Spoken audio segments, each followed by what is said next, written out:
Hey everybody, John with Owl, and we are going to jump in this Grenadier and install the gear rail. The Grenadier made noises. Hopefully, you have received your gear rail at this point, because I'm going to show you how to install it. And if you don't have a gear rail, then you're going to be, as they say, jelly. All right, here we go. So I'm going to set you up on a tripod because it's kind of cramped in here. Now, I apologize because, wait, I got to figure out how to adjust this thing. I have already removed my plastic, and if I still had it, I would put it back to show you the full process. But included in your kit is this part, which is a trim popper tool. This tool don't start here because this is attached with screws, but you want to start, this is still here, so I can show you this stuff. So what you're going to do is stick this under between the plastic and the vehicle, and then you're just going to stick it in there, and then you're going to twist, and that's going to pop the plastic part out.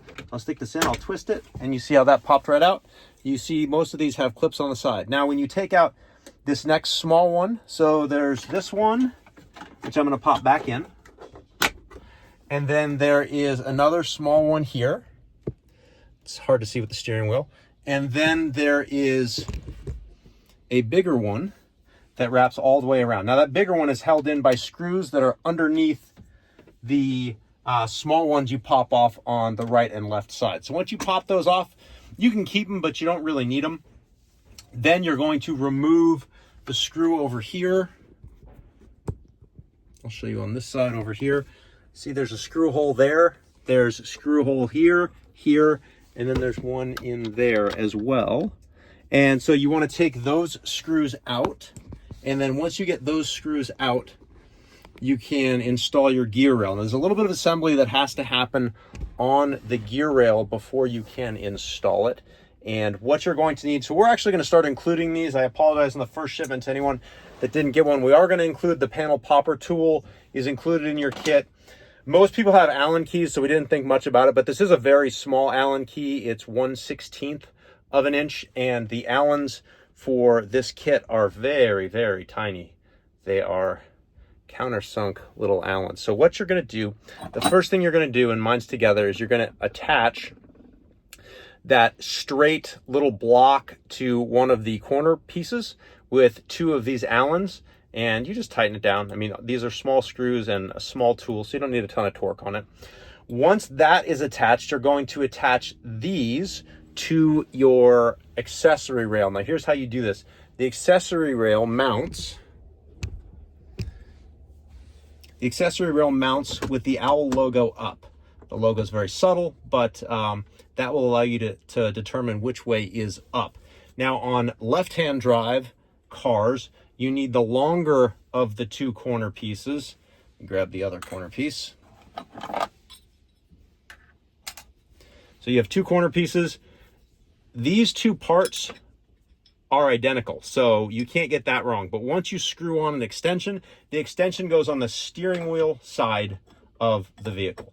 So this is going to go on this side, and this one is going to go on that side. So then, once you've determined that, if you are a left-hand drive vehicle, then the longer left-hand side will go on the front rail, and that will be accomplished by putting these little screws in.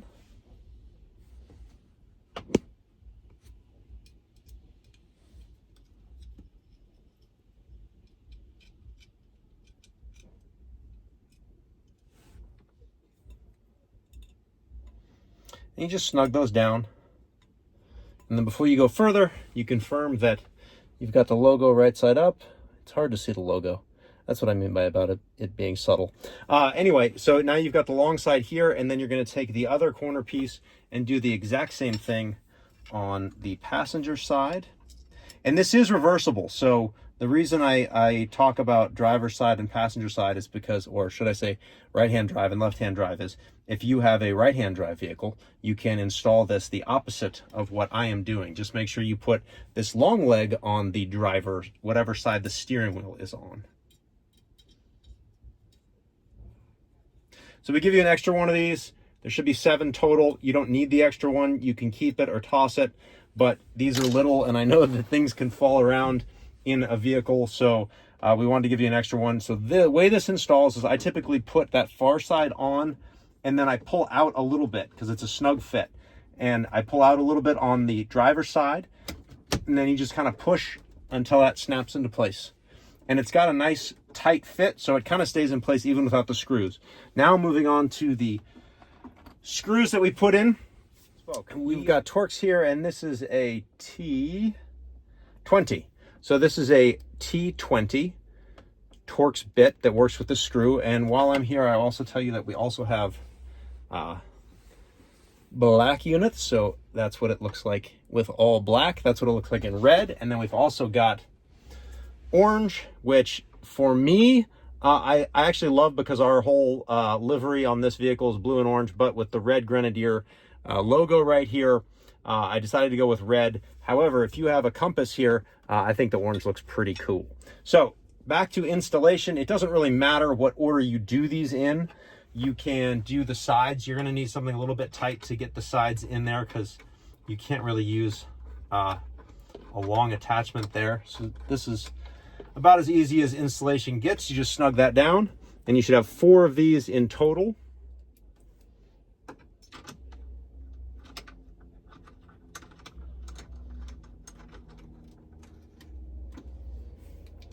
I'm hand tightening them down. You can use a tool, if like a actual ratchet, but you really don't need to. You're going into a fairly thin piece of bent steel. Oh, I don't want to scrape this, so I really should get out and look. Don't do what I do, get out and look, because I don't want to scrape the anodizing off. But I'm also filming, so it's harder.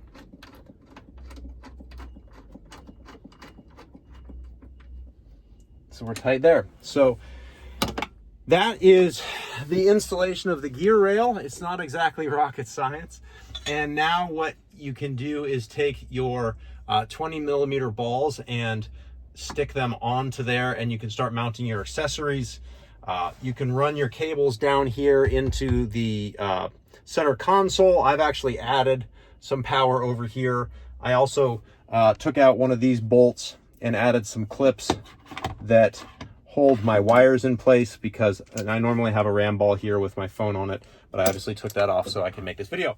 So if you have any questions about this gear rail or any other products here at Grenadier, like the prototype behind my head, you're welcome to reach out to Owl. We are here Monday to Friday, and our support team is ready to help you out with all your questions. Hopefully that video helps you install your gear rail and you enjoy it as much as we do.